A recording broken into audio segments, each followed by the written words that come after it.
pineal gland is activated. That's one of the big secrets.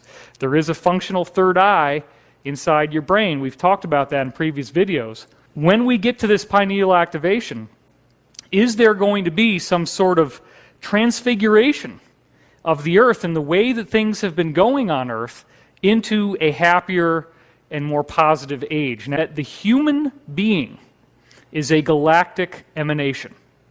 DNA is a universal and galactic emanation. A blueprint that is written into ancient mythology. Same sequence of events happening to the same main character all across the world. So many different people have chosen to diagram this as a circle, and there's a very good reason for that. The wheel of fortune or the wheel of karma. And these are the cycles of life. So we begin at the top of the cycle, not knowing very much. You can see here that the first thing that happens to the hero is a call to adventure. Then we have supernatural aid that comes in. There is a threshold guardian, i.e. an enemy, that interrupts the call to adventure.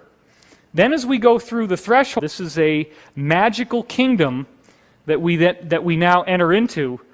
There is a threshold area. There are mentors and helpers that come to help us. Increasing challenges and temptations as we're trying to get our goal, our quest, this is all about a quest, met. And then we hit this bottom point, the abyss, and it should very much be at the bottom of the wheel. This is the point called all is lost, or the dark night of the soul, where it seems that there's no way out and there may actually be the risk of physical death, if not an actual death, in the story. But through this process comes revelation and transformation. There is a facing off against the villain, and this is a very important point. The villain in these stories represents the projection of the father. The father projection. We all seem to have issues with our parents growing up, and in this hero's story, the father represents the negative, the adversary, but it also represents your ego, the part of you that is uninformed by cosmic intelligence and wisdom. So you face off against the father figure.